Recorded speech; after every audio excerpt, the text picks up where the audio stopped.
welcome back to the card mat. Right, card to card. Yeah. It's based on, well, it works on a great principle of the remote, distant, buried, whatever you want to call it, key card. Where the key card is somewhere nowhere near the top or somewhere nowhere near the bottom. It's actually the 27th card in the packet. So, after the spectator has finished shuffling, you spread the packet. Now you can do this one or two ways. You can either very quickly, if you're very quick at counting, silently to yourself without using your finger, spot which card's the 27th. Yeah, not that easy to do. The way I done it in the performance does mean you got to do 2 pharaohs, but it's a lot easier to suss out. You just got to spot what the 7th card is. So you spread the cards out, you look, 3, 6 and 7 is going to be the 8 of hearts. 1, 2, 3, 4, 5, 6, 7 is the 8 of hearts. You're remembering the 8 of hearts at this moment. I'll write that down so I don't forget it. That is your key card, right? You'll then collect the packet up and say, you must think I am cheating because I have seen something. You will then disprove that by doing a pharaoh. Only the top part has to be perfect for this, as long as you're going past the first 7 cards.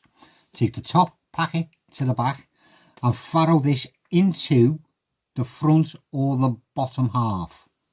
Right? As long as the first 7 cards go in, you're okay to carry on. So you shuffled it once. That moves your key card from 7th to 14th. Right? 1, 2, 3, 4, 5, 6, 7, 8, 9, 10, 11, 12, 13, 14.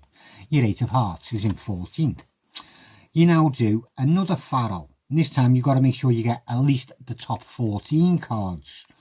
But this time, instead of pharaohing the top packet into the front or the bottom, you pharaoh it around it, if you know what I mean. So the back packet becomes the top card. That doubles the position of your card and then takes 1 off. So that then puts your key card into 27th. Do you want me to prove it? Okay. 1, 2, 3, 4, 5, 6, 7, 8, 9, 10, 11, 12, 13, 14, 15, 16, 17, 18, 19, 20. Or 1, 2, 3, 4, 5, 6 and 7. Right, put the card exactly where you want it. Very easily. Now you've got the card in 27th place. If you don't want to go through all of that, you can just know what the 27th card is. Don't let your spectators shuffle. Do false cuts and false shuffles yourself. Easy done.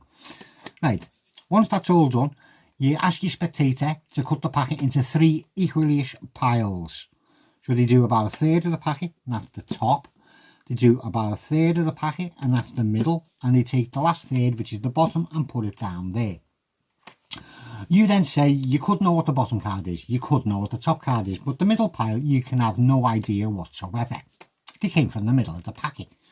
So you turn your back and you get them to look at the top card. So they look at the top card and they remember it. You don't see it. That's their card.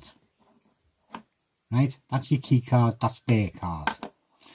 You then tell them once they've seen it and shown it around to everybody who's about to turn it facing down and give it a cutting in that packet so it gets lost somewhere in the middle. Right? You then turn around and you pick up the middle packet and you go, right, your card is somewhere in here, and you spread them and you're looking for your 8 of hearts, your key card, and you're noting how far it is. Right? Now it could be near the bottom, as this one is. It's 4th from the bottom. Or it could be from near the top, depending on how they've cut it. Right?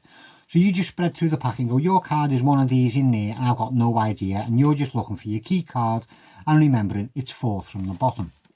So at this point, you then forget your key card and you remember 4th from bottom, or whatever position it falls in, be the bottom or the top. Right? You then put this packet on top of what was the top of the packet and put the bottom part of the packet on the top of all of that. You'll then do a quick spread or a fan or whatever you want to do, and you're just looking for the 4th card from the bottom, which in this case is 1, 2, 3, 4, the 8 of clubs. Right? So you forget 4th from bottom, you are now remembering 8 of clubs. You'll close the packet up. You'll invite your spectator to cut the packet as many times as they'd like, and you say, I tell you what, while you're cutting the packet, I will make a prediction. I will predict the 8 of clubs, and you tell them what card you're predicting, right? And once they're happy and finishing doing that, you're all good to go.